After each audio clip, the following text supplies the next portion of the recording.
Mildred Gaddis, the queen of talk radio, going where other journalists won't. As much as we say or think that we're being inclusive, the reality is we're not. Bridging the gap between communities and the nation. A voice for the people. The Mildred Gaddis Show is now live on 105.9 KISS. Here's an inspirational moment from Pastor Marvin L. Winans of Perfecting Church. Psalm 37:24 says, "The steps of a good man are ordered by the Lord, and he delighteth in his way." Are you happy about where you're headed? Before the first person was created, there was a purpose created for that person. Your task in life is to find the reason for which you were born. For some, it is easier to find. For others, it might be a little bit more difficult. Once it is found, you will have discovered life at its fullest. The telltale sign is that you're happy about where you're headed. You've just heard an inspirational moment from Pastor Marvin L. Winans of Perfecting Church on The Mildred Gaddis Show.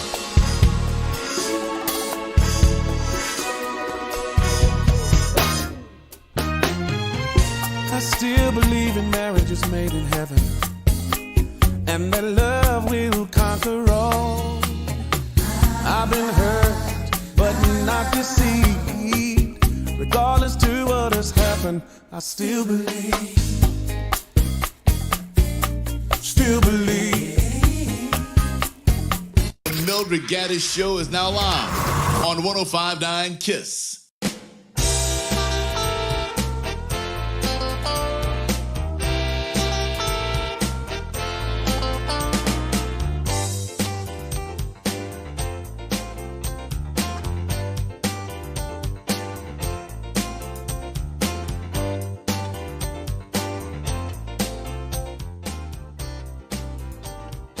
Good Sunday morning, Detroit, and welcome to the Mildred Gaddis Show. We are so happy to have you with us. A lot of us around here, Marcus and I, and a whole lot of other of our friends, supporters of the ENG Foundation, are reeling from the phenomenal fundraiser this past Friday night honoring Detroit native Judge Greg Mathis. We're going to tell you some more about that this Sunday morning. Coming up on the Mildred Gaddis Show this morning, we're going to be talking with community advocate Miss Nicole Small. There is a ruckus going on in this city about home ownership and what's happening to the people who live in the city of Detroit who would love to become homeowners, and for those who have been disenfranchised and the challenges that they're having in acquiring home ownership. We're going to talk about that. Also, there is a Wayne County commissioner who is hopping mad this morning. She's been mad all week, maybe for the last 2 weeks. She's upset at a congressional candidate in the 13th congressional district who is falsely, illegally, unethically, I can't think of another adjective here, using her name, claiming that she's endorsing him in the 13th Congressional District. We're talking about Wayne County Commissioner Martha Scott. She's going to be joining us here in studio this morning.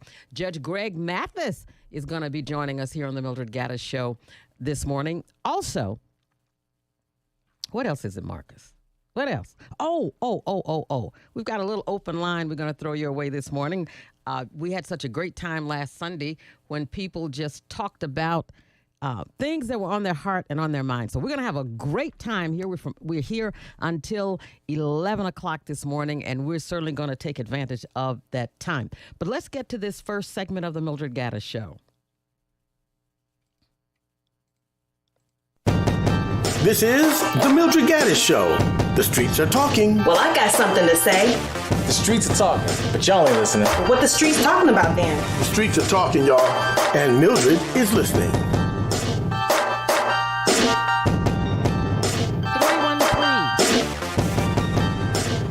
313-568-1059 is our number here, and certainly we want you to dial it up if you want to get into this discussion. I want you to call up if you're one of the residents in the city of Detroit who's affected about what's happening with housing in this city.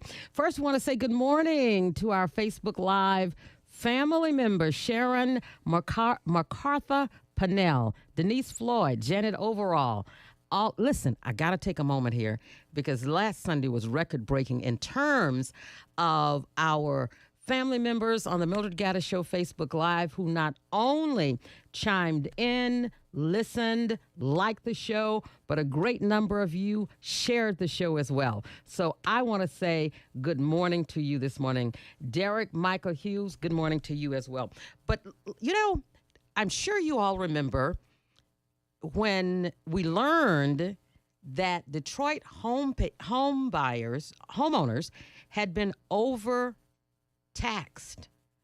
And the city of Detroit said, yes, we took your money.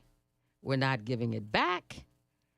It's an incredible story. But, right now, there's a lot of angst in the community about what's happening with home ownership. And I've got to tell you this before I go to this interview. I've got to tell you this. I am so disgusted at what's happening with Detroit City Council, especially with we knew we were going to get the same with the old folk who had been holding those offices. No new stuff. We know that people get self-absorbed, consumed with themselves, eager to be liked by folk in power, so they don't do what they're supposed to do sometime. In Detroit, it's most of the time. But we had 6 new people who came before the voters of Detroit and said, if you just give me a chance, I'm going to do the right thing. I will not engage myself in passionately disrespecting the people of this city. I love the people of this city. I want to serve the people of this city. Well, that's not happening right now. Nicole Small, community activist, advocate. Good morning. How are you? Good morning, Mildred. How are you? I am good. I've been hearing some stuff, and I want you to take us back to the monies that were sent to this city from Washington some time ago to assist people with home ownership. I thought there was supposed to be this new program. People were going to get help, and there's something else has come along since then. Please give some clarity to this situation. Sure. Do you hear feedback? I hear you sound a little muffled. Okay, hold on. Give me 1 second. Is this better? Not much, but let's. You Okay. want me to move forward because I can hang up the call. Now that's right there, wherever Okay, you are. Stay right there. Stay right there. We can hear you clearly. What's going on here? First, let's go back to the old money. And I'm saying old money, which is not the correct word, but the first batch of money that we heard about that was supposed to be used regarding home ownership. Yeah, so back in 2013, we had a race for mayor. And in 2014, when this new administration was sworn in, I remember being down at city council, and the current mayor proposed to that council at the time that he needed to take federal dollars, grant dollars, and to redirect those funds into demolition. And that instead of using those funds to make sure that people were able to stay in their homes. Now, keep in mind, although the bottom fell out of the economy in 2007, people were still struggling from that, especially with home ownership. We had saw a significant decline in residency in the city of Detroit.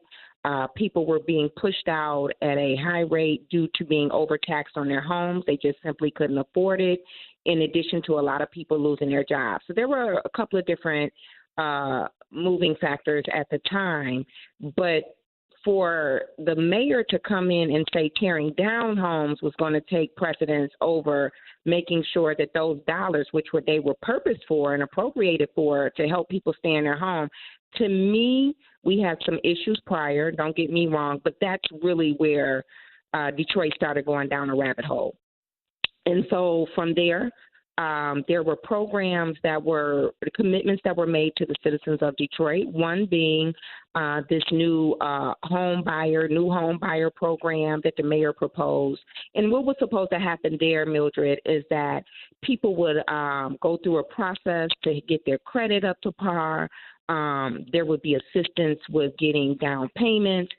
They would walk a lot of Detroiters, and especially because, we had an increase in renters. We went from probably 80 to 90% home ownership, which, is important to having at least 60% of our residents being renters. So now they will walk them through that process to make sure that they were able to get a mortgage. Well, I know personally more than 3 people who went through that process, and it was lengthy. To my understanding, several people dropped out because of how long the process was. Now, mind you, we have to pay these companies money for this consulting fee, right? And that's coming from whom? The citizens of Detroit. And in addition to that, you had people who couldn't stay in their home. The money was supposed to help them pay their mortgage. We also had some people who had homes that needed repairs, and now they're in deplorable conditions. So just think about it. At the same time, you're saying you want to invest in demolition so you can have more, to decrease the blight and have more sustainable looking communities. But the best way to do that is to make sure that the people who are needing repairs actually have the money for that. And so there were a lot of commitments made. Vacant lots were supposed to be transformed. We were supposed to have some rehab. Then after that, I don't know if you remember, when Dan Gilbert was given that approved for that Rehab and Ready project over in the Bagley community, keep in mind on the Northwest side, the largest neighborhood community association that we have in the city of Detroit. So that's pretty big. He was given a slew of homes. And he received some money. I believe it was from AFSCME or AFL-CIO, someone, but the city too. It was approved, and he stood out there doing a press conference. I remember on Monica Street, and they talked about how they were going to rehab all of these homes in Bagley so we can get families to move in. Well, that was supposed to be affordable too, but guess who moved into the majority of those homes? They were young white families coming from the suburbs, especially those with kids. And those were the people who were able to afford those homes. So, when you talk about a city council, which you mentioned a little bit before, and you have 6 new candidates, 6 new members, and 5 out of the 6, I know for a fact, ran on a platform claiming that they would support tax credits for those who had been overtaxed. And now you hear nothing but silence. And now we're only being offered $6 million, and we've been overtaxed more than $600 million. How is that going to work? I think it's gross negligence from our council. There's a dereliction of duty, in my opinion, because they have definitely put corporate welfare ahead of the interests of the citizens of Detroit. And affordable housing is not really affordable for Detroiters. So, to your question about how do we get here, it's a constant failure of leadership to make sure that they preserve a pathway to ownership for Detroiters, that they preserve the best interest and represent the best interest of Detroiters. It just seems as if people think that you use Detroiters who are registered to vote to get into office, and then they forget about us. What is happening with council meetings now? Are they open, or is everything still online? So, it's very interesting. You can attend. But you attend in the smaller room, committee meeting room, which is where they used to have most of their committee meetings. And for those of us, we're so used to being in the Irma Henderson Auditorium. Well, I know that I've been very vocal since the beginning of this year. You have a city that claims that, we want to make sure that we're very in line with the COVID guidelines, but then you stack people in a small room instead of allowing them to go into the auditorium and spread out. But this is all a game. They don't want as many Detroiters to be able to come down there and sit in their faces, as they're basically selling off the rights and the interests of Detroiters. I mean, and I don't want to get off subject, but, a lot of people, including myself, are up in arms about what's going on in D.C., about us being stripped of our civil rights, voting rights as women to do what we choose with our bodies. Well, we need to have a little bit more energy and angst around this town about how rights are being stripped from us from that city council. And I'm telling you, to have the unmitigated gall to sit here and to give a multi-billionaire another $60 million without a blink of an eye. And you mean to tell me you're only going to offer the Detroiters $6 million in some paper-thin opportunities, and they've been overtaxed? over $600 million. All we asked for in writing were simply tax credits over a period of time. We didn't even ask for all of our money at once because we know, of course, they claim it would bankrupt the city. That's fine. We asked for tax credits, and we've been asking for that since the last administration, so that people can lessen the burden that they have to pay these taxes. People are still struggling. We're in the middle of a pandemic. We are facing a recession. My goodness, what does it take for them to have some empathy and to do their job to make sure that they are preserving the interest and ownership for Detroiters? We can't even get the tax credits over a period of time. But here's a man who's receiving tax credits on steroids for what was supposed to be a 100-foot skyscraper. I'm just saying now he's only going to build 61 floors, and he's coming back to the table again for $60 million, and you have 5 members who gave it to him. And I'm going to just be honest with you. I knew he was going to get the money when he first asked. My issue is there are no real safeguards and protections for the people in the city of Detroit within that agreement. A 60% AMI is totally unacceptable for the simple fact, you know as well as I do, Mildred, those condos and apartments in that sector of the project are going to be at an astronomical rate. So a 60% AMI will not afford even the majority of working class Detroiters, let alone those who really need affordable housing who are low income. Here's to my be able question. to have an opportunity to live there. Here's a question. The city of Detroit was unwilling to accommodate the people whose money was taken, who were overtaxed. Did City Council vote on what the remedy to that situation was, or did it come out of the administration? No, what happened was in 2019, 2019 we found out. So in 2020, right before we found out about COVID, in February, as a matter of fact, a proposal was submitted to City Council. And in that proposal, it was explicitly clear.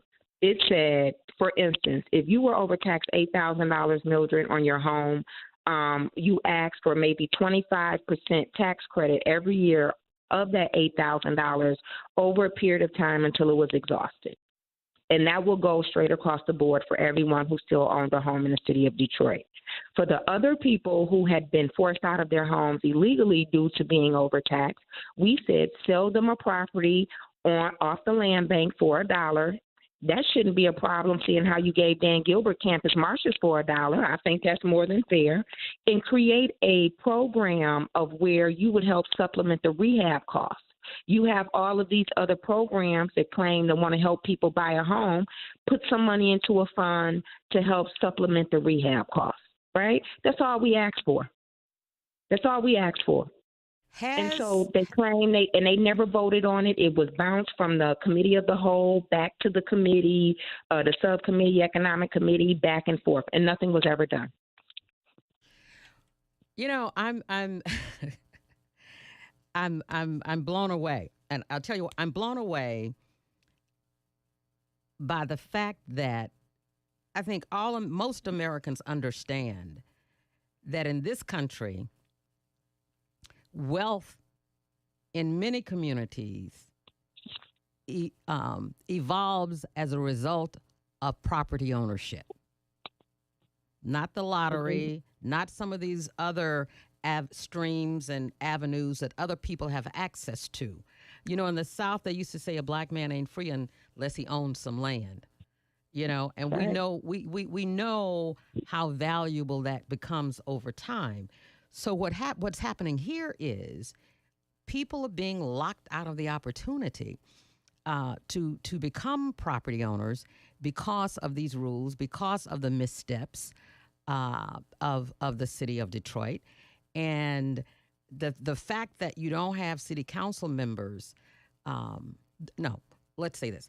The fact that you have spineless city council members who do not respect the citizenry enough to try to find some remedy to make these people whole is unconscionable, and it's disappointing, and it's been very painful. Imagine being in the sunset years of your life. You know, you're in that last quarter, and you've played by the rules. You've done everything right. You were proud and you knew that your property was going to do this or do that for you, and you didn't have to move anymore. You've been in this community. It's worked for you. You know your neighbors know you. And because of this misstep by the city of Detroit, you're out on the streets. You're out on the streets. And you don't have the legislative body of this city concerned enough, respecting you enough to try and make you whole. This is crazy as you know what, y'all. We got to go to a break. Chester, I want you to stand by. You're listening to The Mildred Gaddis Show. New smash hit Broadway musical, Ain't Too Proud, is electrifying. It follows the Temptations' extraordinary journey from the streets of Detroit to the Rock and Roll Hall of Fame. With their signature dance moves and silky smooth harmonies, they rose to the top of the charts, nominated for 12 Tony Awards. This unforgettable story is set to the beat of the group's treasured hits, including My Girl, Just My Imagination, Get Ready, Papa Was a Rolling Stone, and so many more. Log on to KissFMDetroit.com and take the Temptations Top 10 Challenge. We listed 10 Temptation songs. Place them in order from your most favorite to least favorite. If your list matches Mason and Star's exactly, you could win tickets to see Ain't Too Proud, the life and times of the Temptations, when it comes home to the Detroit Opera House, August 9th through 28th. Part of the Kiss FM Summer of Soul concert series. The following is a paid political announcement. We are all born.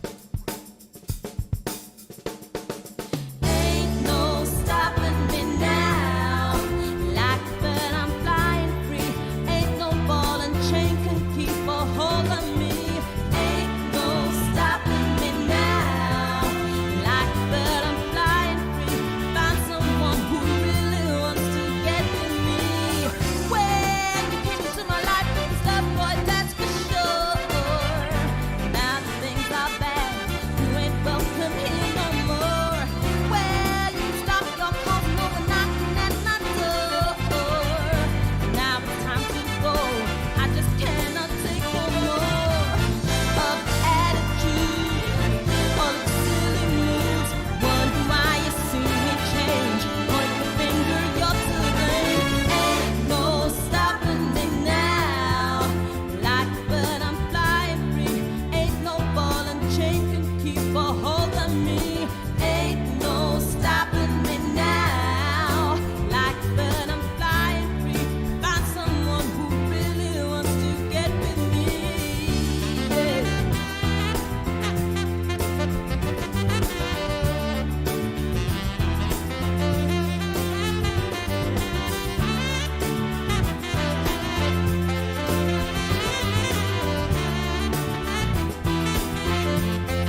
73 degrees in the city of Detroit.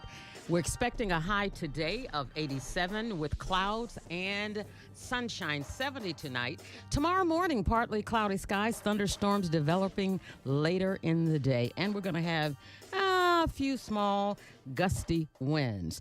313-568-1059 is our number here on the Mildred Gaddis Show. And let's say good morning to some of our friends hanging out online with us here on the Mildred Gaddis Show Live, Facebook Live. Miss Lori Parks, Janice Edwards, Stevetta Johnson, Joe Fuller, Ponce Clay, Sandhill, Miss Barbara Ford. How are you, young lady? Lenora Meeks, Zelphia Banks, Denise Jennings, Aurelia Alexander, Brenda Nimitz, Crystal Rice Jenkins, Rob Canty, Ruby Riley, Walter Haley, Makuta Peterson, Virginia Mundy, Bernard Davis, and Sly Mack are in the house. I know better, Marcus.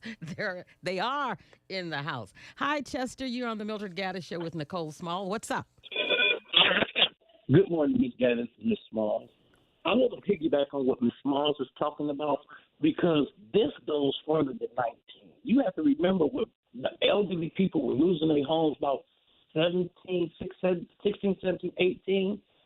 Before that flood, they was having people fill out the forms down the city compost, take them down to get relief where if their income was a certain amount, they were not even helping people. I had to get with the Detroit Action Network to help older people get their homes situated. The plan, what they were talking about, the Detroit Action Network, was about how the mayor and the council and our civic, our personal leaders in our community has designed a program to allocate certain low-income housing for people. But what the backside is, all the luxury high-rises, low-income housing, they're going to take those people out of those buildings, put them in some other little funny low-income housing, and then take those low-income high-rises off Jefferson and Bellam and converted them and put white people in. The plan was always put into action when Mike Dillon came here to refresh Detroit with new people. Problem is, the only new people that he was bringing here were white people. If you look at the statistics on how many black people left and how many black people came, you look at how many white people left and how many white people came, it would be astonishing. There is a system in play right now that's designed to remove us out of our property. When you go down Michigan Avenue where the Irish people used to live, it's immaculate. They invested millions and millions, new condos, new everything. If you could put the park down there with Ford investing, why are we giving our money to a person that ain't done nothing? Like Ms. Small said, he promised to help us out, build stuff. He ain't done nothing. He takes our money. And you know for sure, I talked about our city council members, the new ones, so when they said they were going to call back on your show again. And these are the same ones, like you said, that they said we for the people, power to the people. Only thing they down there doing is power to their pockets. And that's a shame that we have to do this every week and talk about them. I want one or two of them to call in and explain why you giving Jan Hubert $60 million. If you my representative, I'm asking one of y'all to call in and explain your situation. Well, let me just say this. I'm not inviting any liars to come on my show and lie again about anything. I'm not wasting my time. What the people of Detroit need to do is organize. You need to develop the right plan to recall some people. You will be surprised at private people who would donate to a recall effort. You got to embarrass folk. You got to get in their face. You've got to call them out. You know, being extremely civil in all of this, that's not working in this city. It's not. And it's a great time for leadership in the millennial demographics to emerge. It's time. It's time. 5 years from now, I'm not going to say 10 years from now, 5 years from now, you're going to be shaking your head, scratching your head, and trying to figure out what happened and how did everybody get wiped out in this community. Come on now. If you've got a legislative body that is betraying the people's trust, it's time to change your game in terms of how you deal with them. You've been quiet. You've been nice. You know, there should have been an uproar when the seniors got kicked out of everywhere. You had seniors in buildings in downtown Detroit. They're gone. There was a couple living, I think, in Harbortown. The Detroit Free Press did an article on this couple. I think the husband was, I want to say, I'm not sure if he was a paraplegic, but he was certainly handicapped. And they had nowhere to go because of, you know, it's unreal. But this happens, I've said this to you guys year after year after year, and that is we teach people how to treat us. We teach people how to treat us. And when you start peeling off these council members who are not doing what they're supposed to do, and again I say, as I always say, I don't expect anybody to be in an adversarial posture all the time. It doesn't serve the good. It doesn't serve the greater good. But there will be moments when you have a responsibility to stand on truth and what is right. And the way these homeowners in Detroit have been treated is sinful. And you all know it, but they do it because they can get away with it. We need some, I always remind you guys, I'm just tied to history. When Dr. King was in Washington at the White House, and he was talking with some of the folk in the Johnson administration, I think it was, about the voting rights bill. And he said to them, you know, you probably want to deal with me on this situation. Because and this is what Dr. King said. He said, because there's a Negro by the name of Malcolm X outside in the streets. He's not going to be as kind. He's not going to be as tolerant. And he's not going to be as patient with you. So you need to go on and do the right thing. And my point here is, you need agitators. We've never gotten anything that advanced our race in the United States of America without some agitation. And the problem here in this city, the blackest city in America, there is not enough. They don't fear being called out. They don't fear coming out of their homes and they can't get to their cars because there's a sea of people out there saying you're mistreating our people. That's why they do it. That's why they do it. Some money you're going to have to choose not to take. Or if you want to take it from the folk, and there's nothing wrong with that, you got to say, now, just because I accepted this donation does not mean you own me. Just because I accepted this donation does not mean that I'm not going to do the right thing for the citizens of this city. And if you can't accept that, then I need to return your check. I know that's not normal around in these parts. I know people don't do it, but come on. This is unacceptable. Chester, thank you very much for calling. You know, Mildred, I think that there's one great point that Chester brought up that we definitely need to take a look at. Why is it that every time that Detroiters have been taken advantage of, they've received a disservice, is that then you, in order to qualify for some assistance or to be made whole, you have to qualify in a particular tax bracket. For instance, when we were overtaxed, initially the response was there's nothing we could do about it, it's too late. That's what we heard from the mayor, that's what we heard from majority of council. And then once we were able to garner national media attention, there was a shift. Then they pretended as if they were really going to consider some type of solution. And see, that's where Detroiters really dropped the ball.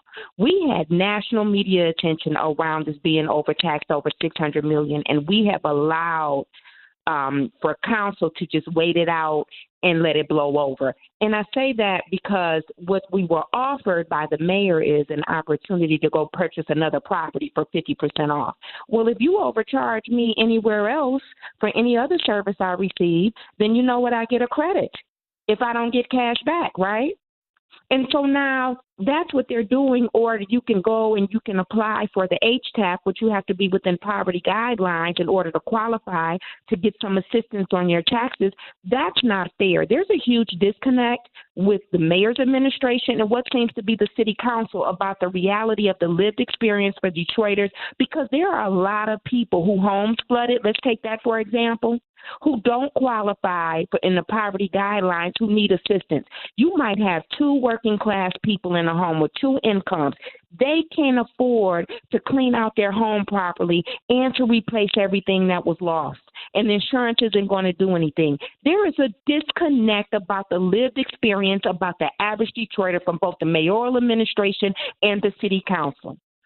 And this neglect is excessive. And so now with this affordable housing, the mayor is proposing to put in $203 million, of which $58 million will be used of ARPA money, American Rescue Plan tax dollars, which again are federal dollars that were sent here for pandemic aid assistance from the president, and they're going to go and assist people with rent assistance because of the increase in rate. Well, that's very interesting. You're going to help people stay in their apartments with only $58 million, and we know rent is increasing throughout the neighborhoods and in these apartments, but you put another $98 million of pandemic aid money into demolition after you just were able to hoodwink the folks into supporting Proposal N, which was a $250 million demolition bond, not to mention the $50 million they take out of our operating budget every year for demolition. So you only going to put $58 million into that. We're about to spend another $20 million to create another division for affordable housing. Well, what the heck is the Housing Revitalization Department and the Housing Commission doing? What are the people doing in the mayor's division who work on housing?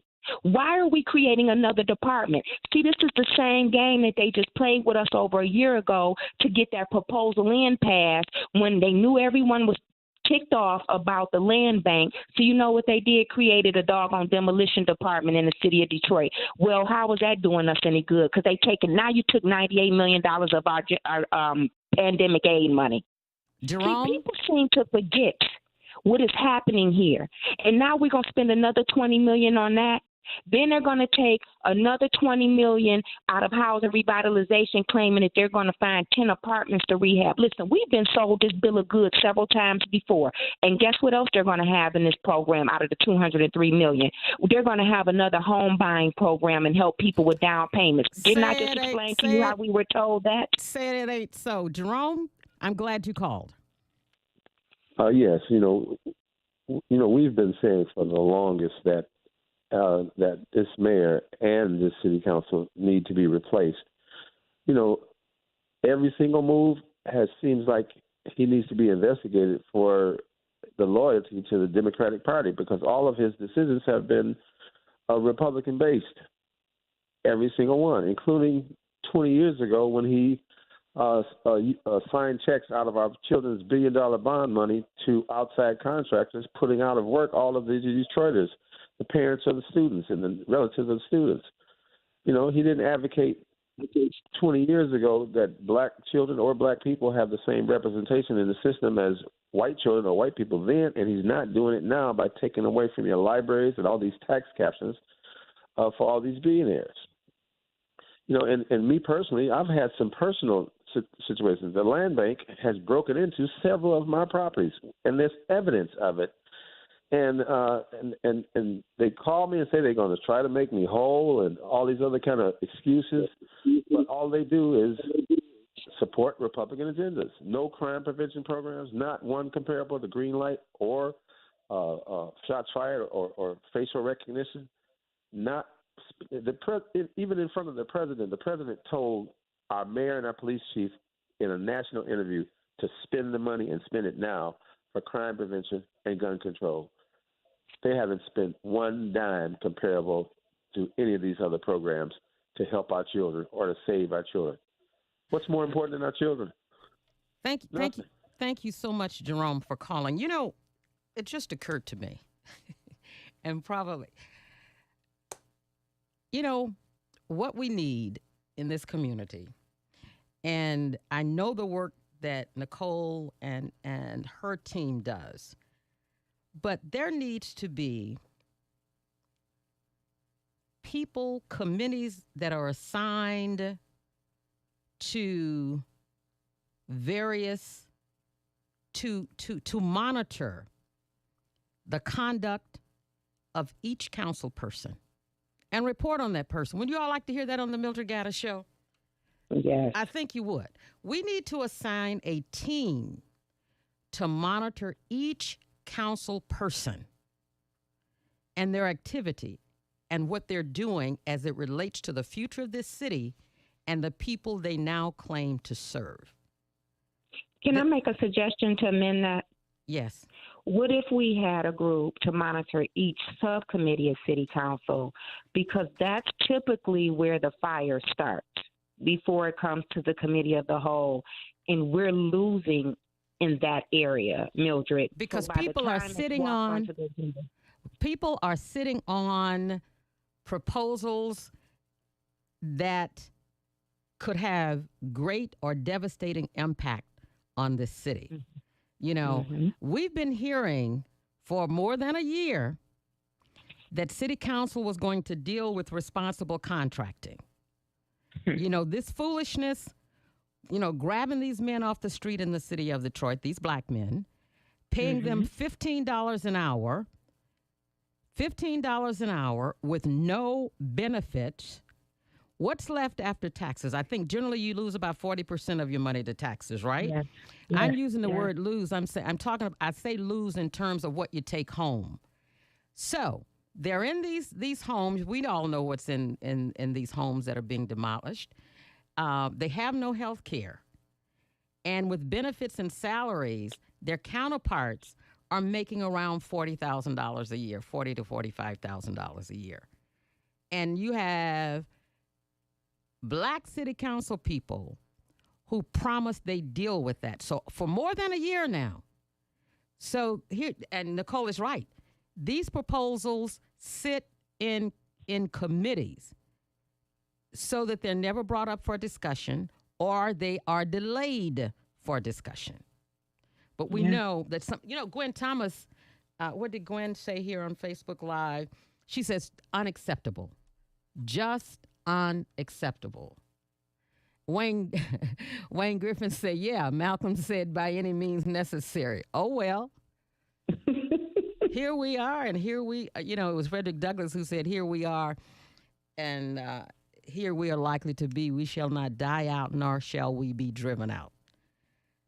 This, I'd like to... We need better negotiators, Mildred. Like, that's the bottom line. If you were going to give Dan Gilbert that $60 million, someone should have been negotiating some real safeguards, a lower AMI, so more people can get in there, more than $1 million to a business fund. And when it comes to this affordable housing project, I know Member Callaway, Member Johnson, and Member Waters stood with Duggan on this, but the language is too loose.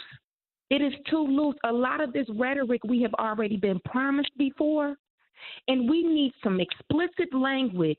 Number one, I don't support putting $20 million into a new division in the mayor's office to do the work that we're already paying people to do. I don't agree with that, right? But I also don't agree with playing fast and loose with these American Rescue Plan dollars, which could have went to a lot of other things to have sustainable communities, to increase safety, and more importantly, to support our seniors in our neighborhoods, and to allow him to just use that money without any real standards. And it's just not clear in there. And a lot of this stuff has been promised, and we're already spending money on it. So we need people to do more than to vote yes, because I support affordable housing, but affordable for Detroiters, not for people that are trying to recruit to come into the city. And you have to be clear with that language. Dan Gilbert is doing what he's supposed to do, making the best business decisions for himself. Mike Duggan is not doing what he's supposed to do, but he's doing what he's known to do, which is to be a very shrewd businessman, and he is going to make decisions that benefit his friends and family program, period. We need council people who are stronger at the table. I need you to do more than to just say you voted the way I wanted you to vote. I don't hear anyone coming to the table with any strong proposals. Okay, well, if this is what you want, this is what we need. Look at what just happened in the budget hearings. They've given away everything. We are out of time, unfortunately, but people, I hope that you have gathered enough information to understand what's going on. And I want to make one thing perfectly clear. When tycoons come to town, all across this country, it's the way that things are structured. Generally, it is a quid pro quo. They come in, they help the city, and certainly that's been the case here with Mr. Gilbert and others. In exchange, the city gives up something. And here we go there. The city gives up something. So tax abatements and those kinds of things, that's not unusual. And clearly, and I think people need to understand this, and that is tycoons don't come into town and do this work and do this business and not walk away with something to enhance their lot. That's the way it is. Nothing wrong with that. The problem here, what we do not see is, and certainly the Gilbert's Foundation paid off some taxes for a lot of people, which was tremendously helpful.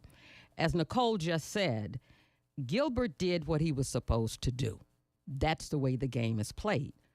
What's happening in our city right now, and especially, I don't get mad with folk who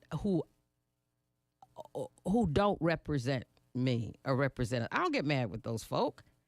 I get mad with the folk who don't negotiate for the community, who don't negotiate for our people.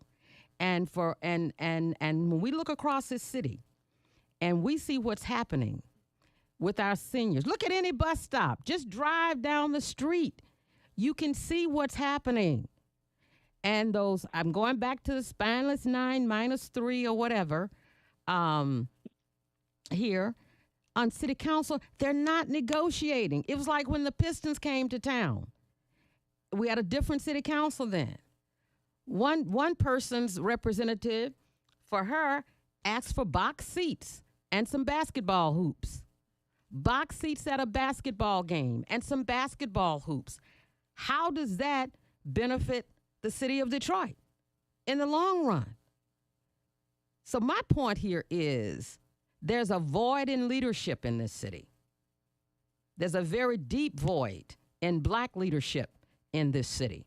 And I think we need to, I know people, you've got to stop calling people leaders when they're not leading anybody anywhere and nobody's following them. Because understand this, be very clear. What's happening now and what's being put in place now is going to determine the quality of life your children have in this city of Detroit in the future. Be very clear. There are too many young, educated black folk who are having to leave this city. They're having to leave this city and go other places so that they can thrive. They're having to leave. They can't get any traction in this city. So they go other places and they do well, which is really amazing. They're not cities they grew up in where they went to undergraduate school. Some go to D.C., some go to Houston, some go to Chicago. They go out to L.A., and they do quite well. It's one thing when you have a non-black city council, but these jokers just aren't doing what they're supposed to do. What's your closing statement, Ms. Small? We definitely need to make sure, instead of being enamored with these dollars coming into the city, that we are pushing for our representation to use the dollars for our best interest. And also, I'm hoping that everybody remembers Tuesday is an election. It is a primary, but it's very important. That's another reason why we're in a predicament that we're in. People are not showing up to vote. Nicole? Did you hear me? No. Would you say that one more time, please? Oh, yeah. I said, I wish that Detroiters would be more concerned, instead of just about how much money is coming into the city, about how those dollars are being purposed for our best interest. And also, let's not forget, one of the reasons that we're in the predicament we are is because we don't take advantage of voting. So Tuesday, please get out the vote. It's important. Without a doubt. Because some of these decisions are coming from the state and the federal level. Thank you so much, Mildred. Thank you. We appreciate it. You know, I've got to share this with you. I'm shifting gears here, and I want to maximize the time that we have on this show. But I've got to share this with you because there's some interesting games being played, as usual, in these upcoming elections. And Wayne County Commissioner Martha Scott is going to be joining us in just a few minutes. But I've got to share this column M.L. Elric wrote for the Detroit Free Press. And it's a prime example of the games people play and how powerful advertising is and how deceptive some people can be. And we always see this with political advertising.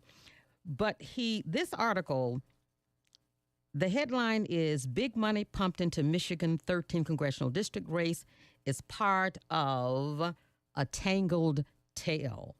Now, I've been sharing with you since these candidates were announced, about some issues, some concerns I had about a particular candidate who I think can't be trusted. He may very well be elected. I don't know. But I want to share this column with you, and it so clarifies what I was sharing about Adam Ollier. Elric wrote, I feel like this column should start Dateline Bizarro World, but I'm really just writing from the newly drawn 13th Congressional District about the millions of dollars being spent to spin our heads. And I'm going to skip around on this article, and I hope you will look this article up and read it for yourself. I'm going to share some very important points about his writing, but I'm not going to read the entire piece to you. Now, he says this week's peek behind the political curtain originated with a tip that one of the candidates was being supported by a millionaire with ulterior motives involving a deep, dark plan to mine Metamora. Then the candidate told me he has to do whatever it takes to compete with a millionaire who vowed to spend $5 million of his own money to win. Finally, the $5 million man said the only money tainting this race came from Republican billionaires who are interfering with our democracy and undermining our democracy. Elric goes on to write, I hope you're still with me because I'm about to unspool a tangled tale about how politics works or doesn't in America these days, as well as lead a crash course in the law of unintended consequences served up with a heaping helping of irony. If you've got room left for dessert, we'll dig into how the Metamora gravel pit plan and a symbolic political gesture may have inspired political action committees who care more about the West Bank in the Middle East than the east side of Detroit to pump millions of dollars into a Michigan congressional election. Now, I've got to go to break. Now, but get ready, folks. Put your seatbelts on, and we're going to talk about following the money. You're listening to The Mildred Gaddis Show. You've been listening to The Streets Are Talking, exclusively on The Mildred Gaddis Show. Kiss FM is heating up your summer with tickets to the hottest festivals and shows. I've searched around the world, but here I am, a lonely girl. Hard to believe that love has passed me by. That's not the way I planned it. What can I do? What can I say? There's nothing new, just another day.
life was lonely till you came along.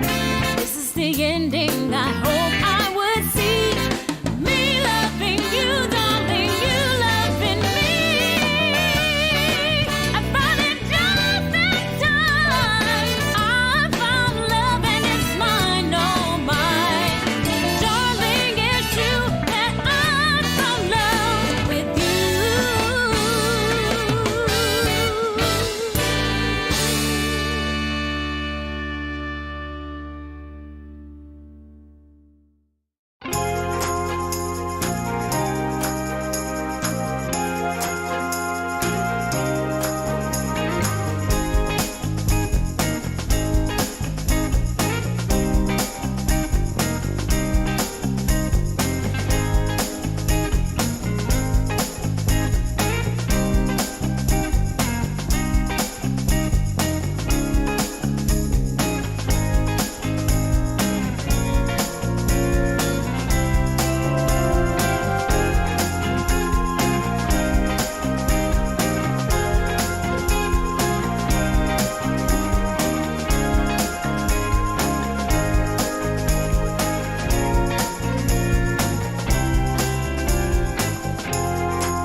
saying, baby, you're headed out the door. It's all just a game. You just putting on the show. Ain't got a thing to tell me. I don't already know. You're still in love. You're still alive with me. You say about a chicken, and it's a one-way out of town. I know you're coming back. Oh, you're not coming back around. 'Cause I know what you like. I know how to treat you right. It's just a fairy tale to think your ship is gonna sail. I know that you ain't blind, but baby, you can't see. I got news for you, baby. You're still in love with me. I'm telling you the truth, baby. Ain't you heard the news? You're still in love. You're still in love. You're still in love with me. I got news for you, baby. I got news for you, baby. You're still in love. You're still in love. You're still in love with me. You're still in love. You're still in love. You're still in love with me. Put it on the front page. Put it in the headlines. Put it up in neon lights. Light up the sky at night. Put it on the front page. Put it in the headlines.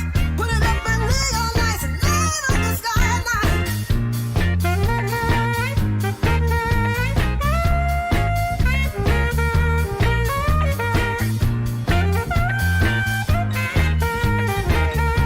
I wanted to share this very important piece written by M.L. Elric in the Detroit Free Press about, well, it was about the race, but there was a very important piece, and it was a long article, so you had to read it. You have to read it to get it, but you really should go and read it for yourself.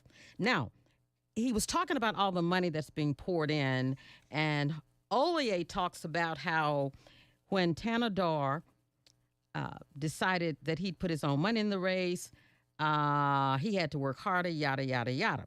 And there's this column, this headline, Follow the Money. Elric writes, one explanation may lay within a rich vein of gravel in Metamora. Now, if you're like me, I'd never heard of Metamora before, okay? It's a hilly township in Lapeer County, far from the 13th District, known more for horses, Boy Scouts, and fox hunting than political intrigue. You see, here we go. The Edward C. Levy Company has been trying for about 20 years to convince officials in Metamora to allow them to start a massive gravel mine near a Superfund site, Metamora Treasurer Scott Benscoter said. He said the company, which deals in asphalt, concrete, and other products used in road construction, took the fight to court. So far, he said, the township has prevailed. Victor Zenuegas, president of the Land Preservation Alliance there, said an effort to give the state control over whether to allow mining in Michigan communities died in the final days of the Rick Snyder administration. Listen to this now. So they had literally killed this project off. Zenuegas, who owns Metamora's iconic White Horse Inn, said residents figured they could breathe easier with presumably more environmentally friendly Democratic Governor Gretchen Whitmer taking office in 2019. Here's where it really gets interesting.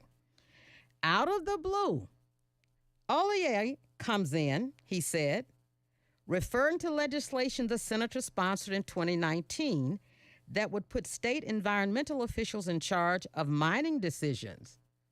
Now, here you got a senator from Detroit.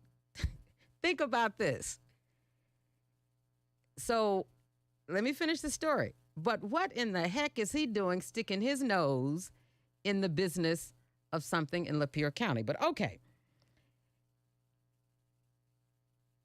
He was supporting taking control away from the local officials of people who live there, who've already decided they didn't want this mining stuff in their community. He goes on to say, I was shocked for a senator from right in the middle of Detroit that doesn't have gravel in the middle of his backyard to take up this cause. It struck me as very disingenuous and kind of out of place and really insulting to those of us who have to live with the consequences of it. So, ML says that Hollier told him, "I've never been to Metamora, and I don't have an opinion whether Levy should be allowed to open a mine there." He didn't have an opinion, okay? He said his goal was to create a statewide standard for deciding where mining can occur. Has nothing to do with Detroit. He said he grew up playing football across a recycling facility in Highland Park, and he's concerned about poor communities. Now, everything they've told us about Metamora doesn't sound like it's a poor community, does it? But anyway, that was his answer. Okay, so Griffey says, Mike Griffey, who's running for Congress, says, "This reminds me of when I was a principal. A teacher or an assistant principal brings a kid into my office who was caught red-handed. Caught red-handed in the store, and the story is a long, winding road of a bunch of nonsense." Griffey goes on to say, "Clearly, the township of Metamora prohibited something like Mr. Levy had an interest in. And when Levy goes to the state to preempt that decision, he finds a puppet to carry his water, which is Adam Hollier. It's disappointing to hear a response so disingenuous from the senator." Hollier responds saying, "Money does not impact my decisions. If you look at my track record, I try to make the best decision."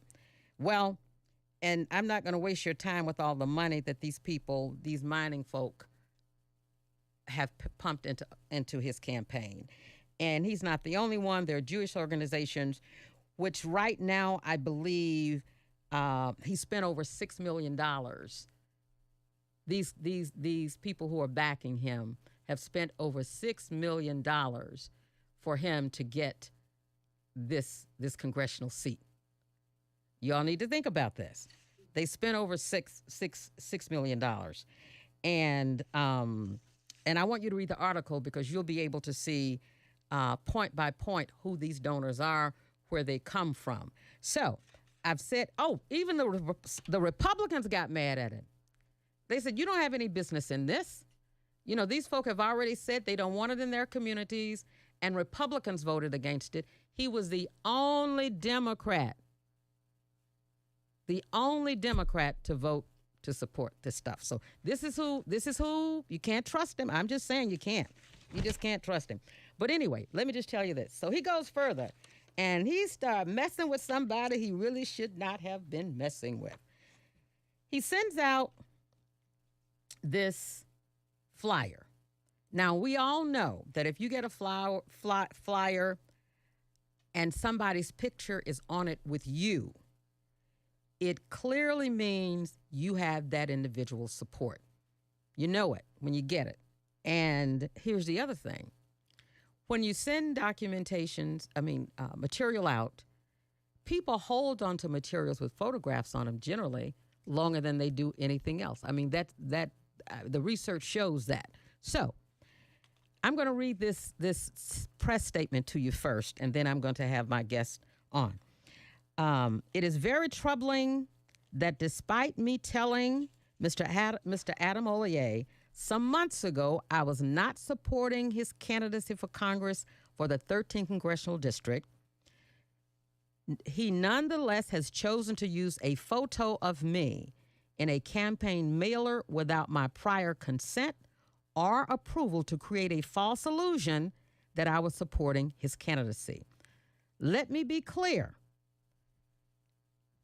Wayne County Commissioner Martha G. Scott writes, "I fully support Portia Roberson for Congress for the 13th Congressional District. I believe she is the new generation of leadership in the 13th Congressional District that the 13th Congressional needs in order to bring about positive and productive change. I join Emily's list and the members and precinct delegates of the 13th Congressional District Democratic Organization in endorsing and supporting Portia Roberson for Congress." I want to say good morning to Wayne County Commissioner Martha G. Scott and her Chief of Staff. Good morning, Robert Davis. How are you? Good morning, Mildred. So how in the world did this go? Did you tell him? I know in your voice, boy, take my picture off that. I mean, was he clear in his understanding that you were not endorsing him? Oh, yes, because he told me that he really wished that I would. And I said, no, I can't. And he put your picture on there anyway. He put my picture on there. I haven't spoken to him since the picture is on there. I was letting my message, carry it through. But since you want me on here today, I'll tell the world. How often does has this ever happened to you before? Not with someone, not that I do remember that someone did this without my consent. When did you first learn about it? Oh. That he had done this? I mean, did somebody bring it to your office and say, Commissioner, I didn't know you were supporting him? Yes, my chief of staff brought it to me and asked me had I got my mail. Well, my mail came late that day, so I didn't get it until like 4 o'clock. But he brought it to me early that morning. What do you make of this, Robert? Well, I was stunned because I remember very vividly when Commissioner Martha Scott met with candidacy and the reasons why she could not support his candidacy for the 13th Congressional District. And when I got the mail that morning at home, about the lack of integrity this particular candidate has when he has individuals seeming to print out literature, falsely depicting Commissioner Scott supporting his candidate when she's not. When she has clearly told him and his campaign advisor that she was not supporting his candidacy. And I told her, I said, now I know sometimes you like to be quiet and sit in the background, but you have to let people know because people respect her immensely, which is the reason why I can imagine that Mr. Hollier and his campaign felt it was necessary to put this landmark historic figure in our community on his literature because he has such profound respect in both Highland Park, Hamtramck, City of Detroit, Grosse Pointe, the critical communities that make up the 13th Congressional District.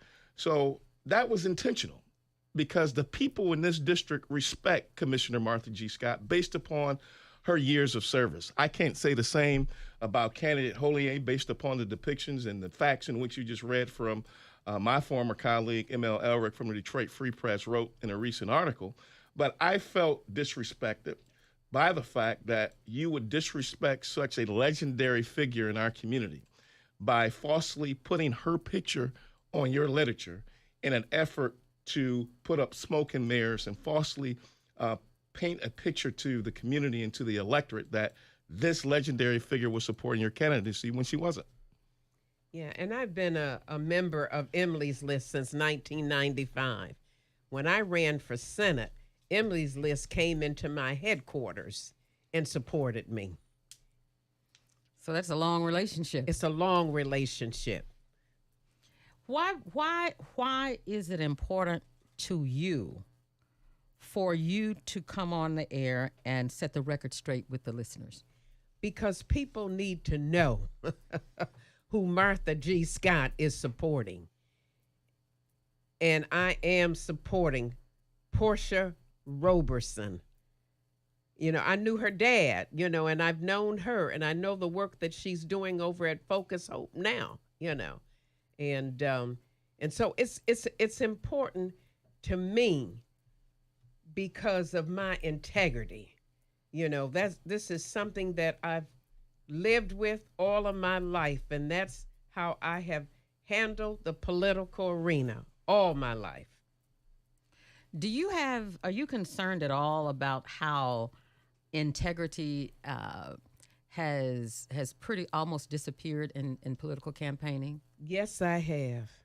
A lack of integrity. A lack of integrity. It's just not there, and that's why so many people continue to say to me, no, you have to continue to run because there's none others out there like you. The people that are coming along now have not did it.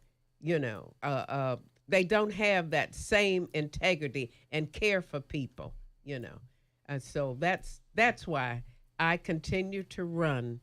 And I want people to know that I'm supporting someone that has the same kind of integrity that I have. That's why people will say to me, well, do you have anybody that you are sponsoring now to take your place and stuff? I said, I can't find anybody that will do exactly what I do.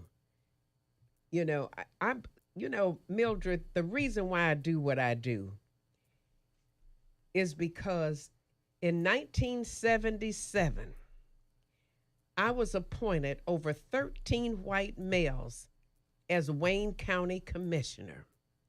And I couldn't even let Michigan Bell know who I was working for, that I was even involved in politics. I knew then where it came from. It came from on high, God Almighty. And he puts us here to serve. And that's what I do. What do you say to our listeners this morning who have, and by the way, I want to say thank you to our listeners because we've got, I think, over 164 comments on our Facebook Live page here. What do you say to those people who've just checked out of the process? You know, and I have to say that Detroit voters have too many of Detroit residents are in an overwhelming state of hopelessness. You know, they feel like they've been abandoned, they've been abused, and they don't see the need to vote this Tuesday. What's your message to them? Never give up. You know, this is what life is. You know, you can never sit on your laurels. You have to continue the fight, no matter what. There's always going to be those out there that want something different, but you have to fight for what you believe in. It is important that you put people in office that's going to serve you and your needs. And that's why you have to find out about people. You have to read up on them. Mm-hmm. You have to know what their record is. You know, we spent a lot of time over the years. Talking about the debt that's been paid by our predecessors, and that has not moved people, which is unfortunately, because the history of a people is always and should always be their foundation for moving forward. But that has not done it. And we keep getting these low numbers, low turnout. There just has not, doesn't seem to be a sense of urgency. Well, that's why I continue to tell people. I got involved in the political arena because of a Shirley Chisholm and a Barbara Jordan. I had a lady come by my house that I knew. We were served on a committee together. And she said, we need a precinct delegate in this area. I said, it won't be me. She said, why? I said, because politics is dirty. She said, then you get in there and help clean it up. She said, if Shirley Chisholm can run for president of the United States, you can certainly be a precinct delegate. And when I went... that makes me sound old. Barbara Jordan, she opened up that speech in the Democratic convention. Yes. She said something like, there's something new, there's something different about this convention. Because I, Barbara, the first time, and worked that weekend on her campaign. I mean, that is who we were, and that's what we do. And in the South, coming from the South, we all, you know about that whole Southern thing. Oh, yes. That was who we were. That's what we did. And that was how our people got elected. Yes. Yeah. And we have to return to that, I think. I think we really have to, when we look at the millennials and nurturing them and teaching them and training them. And I am convinced that after this election, we're going to put a leadership institute together. Well, that would be wonderful. Where we have experts from across the country come in and work with our people so that they can understand the science of politics and how we get people elected. Yes. And a principle-based. And I'm just remembering, you know, you do so many things over the years that, you know, you forget. You just do them because it's the right thing to do. Because it's the right thing to do. And so I was encouraged to run for the 13th Congressional District a few years ago. I remember that. Yes. And I also remember that if there had not been one entry, you would have won that race, according to the experts. According to the experts, I'm just saying. Go on, finish saying what you're going to say. Well, I did win this particular one. Well, I think she was referring to the congressional Oh, you're race talking with about the the Kill congressional race. Yes. She won the district chair. But this was the district chair. Oh, I'm talking about that congressional seat. Right? Remember that? Yes, Remember that? I do. Robert, are you old enough to remember that? Yes, I'm just telling you what the political scientists were saying. We were on DIV during Flashpoint. Yes. I'm just telling you. Yes. But it was two young women who I wouldn't even know them today if they came up to me. And they said, I voted for you today because you changed my life.